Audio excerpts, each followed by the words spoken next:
other thing in a first impression that I really like is breaking the script, right? I think in a first impression, it's okay to be like, hey, good morning. But when we do the, how are you? Good. How are you? Good. How are you? Good. How are you? And you get like that horrible like loop. I'm going to challenge everyone to try to break the script with how are you?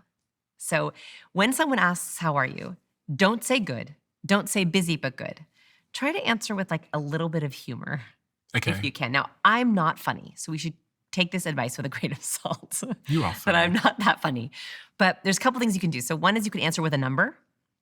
So like you laughed. I didn't even do it yet and you already laughed, right? 7. So most people say 7. I was gonna say 7, Oh, really? right? So if someone's like, how are you? And you're like, 7 on the 10 scale, Mhm. right? Like it breaks the script a little bit. I also love when you say what you're wrestling with. So I might be like, just been fighting my inbox all day, but a good 10 out of 10. Like sometimes it's good to give like a little bit of context of like what you've been dealing with for the day. Or if you know that you look a mess, you can be like, better on the inside than the outside. Better on the inside than the outside. Okay. Right, like something that just gets people thinking a little bit. It kind of breaks the script and it makes for a very nice first impression. So first impressions, make sure the conversation doesn't hit a dead end, essentially. And break the script. Yeah, break the script. Break the script. So like I'd rather you take a little bit of a risk and have some conversational courage to not do the script, right? Because then you're going to make a way better first impression. Yeah. And that also means not asking how are you, but instead being like what's good. So like when I start a conversation, like anytime, I try never to ask how are you. I try to say what's good? Anything good today? It's a very subtle change on that, and it makes people think for a second in a good way. They're like, Mhm. "Oh, yeah, what's good?" And it totally changes the nature of the conversation. I do this here sometimes. So when a guest comes in, the question that I always ask pretty much everyone that sits down is like, what's front of mind for you at the moment? Hmm. Is that a good one? I like that one a lot.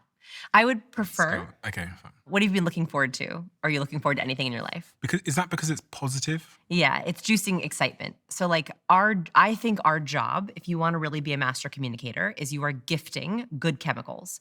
You know that phrase like leave people better than you found them? Yeah. I take that quite literally. I think master communicators are literally gifting beautiful chemicals to the other person. They're making people feel super full of dopamine. Dopamine is like very simplified excitement, motivation, energy. They're gifting testosterone. You feel capable, you feel smart. Wow, you're good at what you do, right? And you leave feeling like I'm so good. This is for both men and women. You're gifting serotonin, calm, belonging. You got this. You can be Mhm. yourself with me. I give you permission to be yourself. I love you for who you are.